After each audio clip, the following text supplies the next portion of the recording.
What's on, ladies and gentlemen? My name's Ross, I like games, and today we need to have a good old look at a winning Yamato deck. The reason is very simple. Yamato is one of the characters from OP-06, one of the leaders from OP-06, and from everything we can see, the best leader from OP-06. Now, it's very, very early. The set's just come out. Things will change. Let's not go overboard yet. But certainly, pre-release, I said this was the most exciting leader. Most people, it seemed, are on the same page with this one. And I'm seeing these lists pop up. And as always, I'm showing you a winning list I've gone and found online. There was a tournament held in a Japanese store. And the first and second place decks were Yamato here. Which is awesome, right? But it doesn't mean this is the absolute best way to play the deck or anything silly like that. This is to say, this is a version of the deck. This is a deck that won a tournament over in Japan. It was a smaller tournament, of course. And it is a good place to have a look at the deck, to understand how it works, and to use as a basis to start testing. I'm sure the deck will be refined over the next couple of months as the format matures and people get to grips with the deck a bit better. Good, good. Now, obviously here we start with the leader, and the leader is ridiculous. We've got ourselves, a fairly standard, what we were expecting. 5 life and 4,000 power, because it's a dual color leader, and that makes sense. But then we've got a couple of ridiculous skills. Firstly, we've got double attack.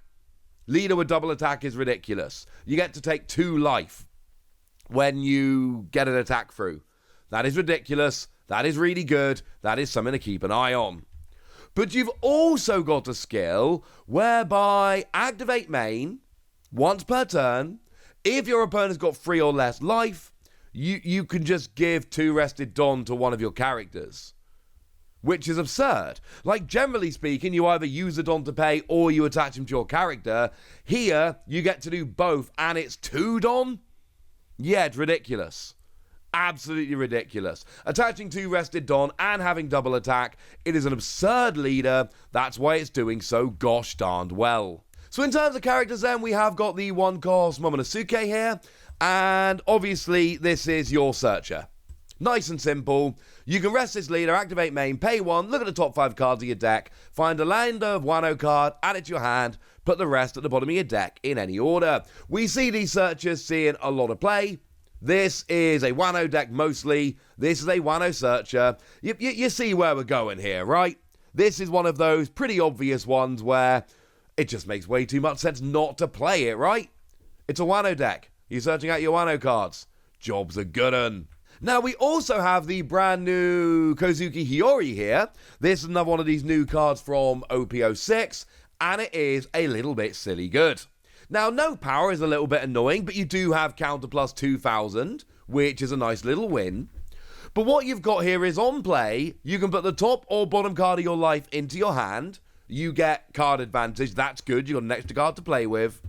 And then you put up to 1 card from your hand on top of your life, which is absurd. Because not only do you then get that life straight back, so you haven't actually lost any life, but you have gotten to see an extra card, but also you get to choose which card goes on top of your life.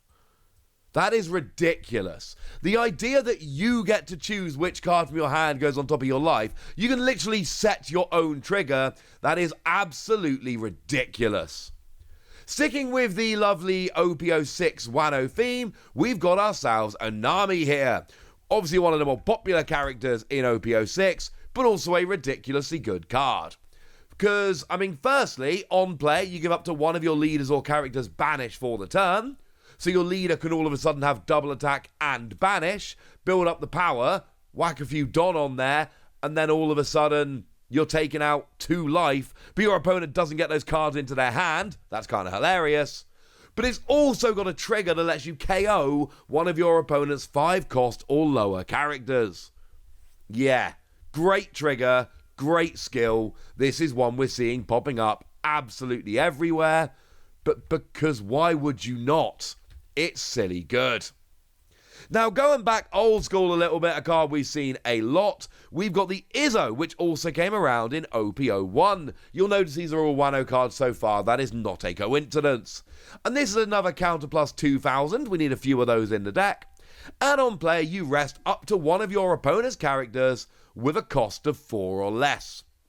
It's got counter plus 2,000, and it lets you rest your opponent's characters.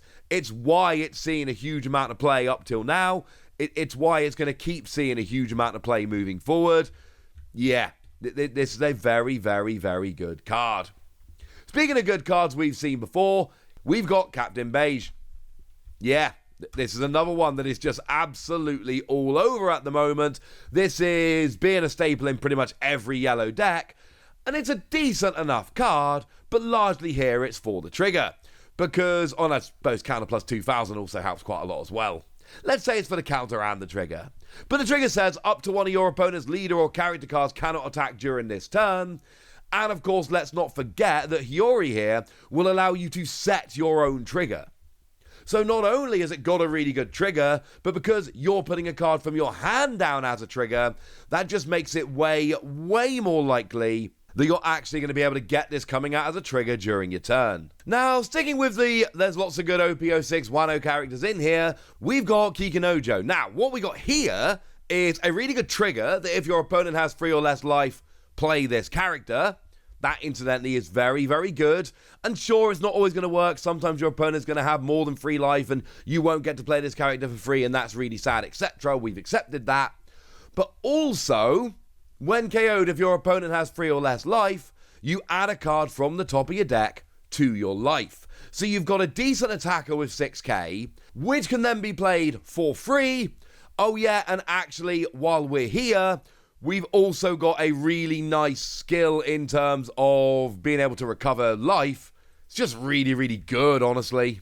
Now, we do have Ino Arash. This is the Dog Knight thing from Wano. I don't think it's a character we ever talked about, when we talked about OP-06 normally, but it's actually a really, really good card. Because Don X2, when attacking, trash 1 card from your hand, and you get to KO one of your opponent's characters whose cost is equal to or less than your opponent's life. So, admittedly, the more life you take off your opponent, the worse this character gets, but you still got a 5k attacker who gets to KO something when you attack. That's really nice. Also, it's got that same trigger that if your opponent has 3 or less life, you play this card for free. We might as well stick with the theme here, because we've got the new Nekomamushi from OP-06 as well. 4 cost 5,000 power, counter plus 1,000. It's got that same trigger that if your opponent has 3 or less life, play this character. But you've also got a rather nice skill here that Don X2, you can attack active characters. This is always a very nice bonus to have, being able to take out your opponent's active characters, making sure nobody's safe. It's just kind of fun, honestly. 2 characters that weren't really making huge waves when we first looked at OP-06 initially, but actually, now we're making decks. Oh, it's good. One that was making waves out is Momonosuke. Yeah, this is a super rare we saw that we always knew was going to be good. Firstly, you've got Blocker. Having Blocker is good. It's actually the first blocker we've seen looking through this deck so far. This is not a deck that relies on a huge amount of blockers. So, having this one in there is nice. We have got a bunch of counter though, which is cool. But also, a pretty ridiculous skill that on play, you can take a Wano character other than Kozuki Momonosuke and put it on the top or bottom of its owner's life face up. Basically, you can take one of your characters and put it on your life. One of those characters that serves its purpose, you don't really need it anymore, as long as it's not Kozuki Momonosuke, and then add it to your life. And you'll notice there is a bunch of recovery here, not a coincidence, and you've got this deck which is both recovering a bunch of life, but also you've got a leader with double attack and probably banish, and yeah, this all adds up very nicely. Not to mention being a yellow deck, I know Momonosuke here doesn't have a trigger, but we have seen a lot of trigger in this deck and a bunch of ways to recover life so that you can get that trigger actually working. It's kind of ridiculous. Now, a card we are very familiar with that we've had for a while is the starter deck Charlotte Linlin, Big Mum herself.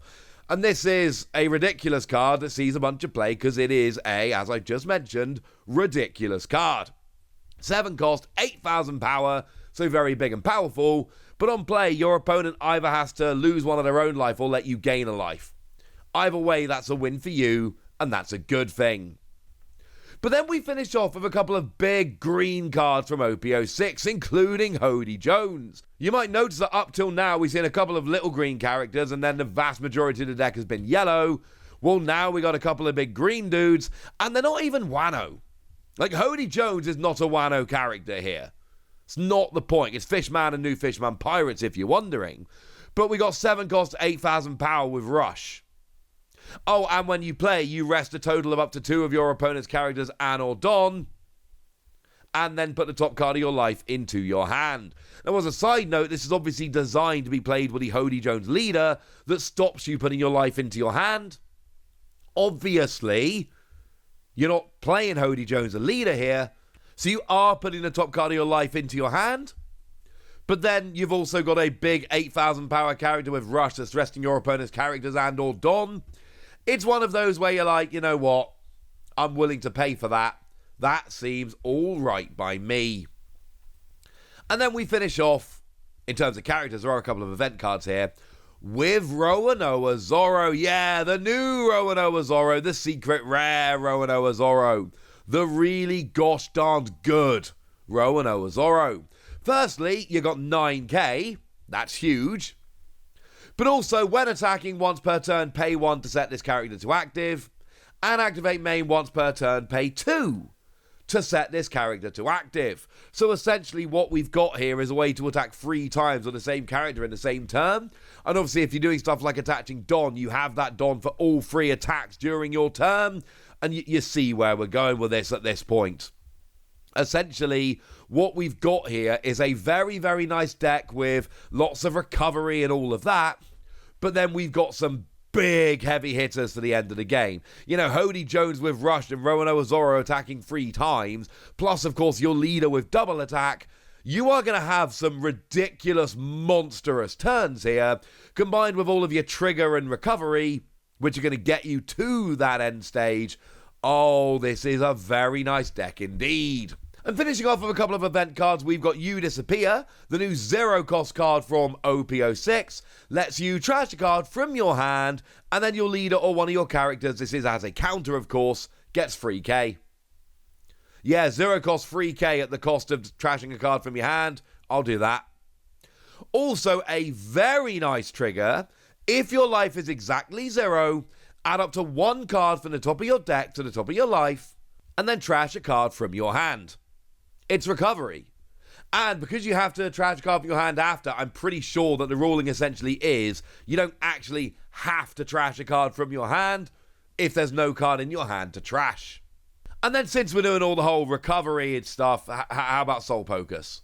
Soul Pocus is actually the same as Charlotte Linden from the starter deck, just as an event card. Your opponent either has to trash one of their life or let you gain an extra life. But it also works as a trigger. So, yeah, we've got so much adding life in this deck. We've got a nice little low end here where you're adding life and you're frustrating your opponent and all of that. And then you get into the big end with your Hody Jones and your Roronoa Zoro. And it's a really good leader, don't get me wrong. But being able to have all of the yellow Wano stuff, most of which is actually from OP-06. There are a lot of new cards in this deck. It's kind of ridiculous. Like 6 of the yellow characters out of 8 are from OP-06. And one of your event cards is from OP-06. And both your green characters are from OP-06. That's your big end game like I mentioned. And actually, in terms of old cards, you've got Soul Pocus, Charlotte Linlin, Izzo, Kazuki Momonosuke, and Capone Beige. This is a very OP-06 heavy deck, a very new deck. And I tell you what, it is absolutely the deck to beat. So there we go. That's what you need to know. Shout out to One Pika 2023, that was the Japanese shop that tweeted out this list. But now it's over to you guys. Oh, and Azunian, who did pilot the deck, I should say. Now it's over to you guys. Let me know what you think about this in the comment section. Is Yamato as good as I'm thinking, or is it going to be a massive disappointment? Go nuts in the comment section, but be nice! And then make sure you like this video, subscribe to this channel, follow me on Twitter at TheWasi. That's where we talk about One Piece and a bunch of other card games. And please do consider checking out patreon.com/PTCG Radio, where you can support the channel, get some bonus podcasts and all kinds of fun things. But by far the most important thing, as always, look after yourselves till next time, would ya? Thank you very much for watching. My name's Ross, and you've been watching Wossy Plays.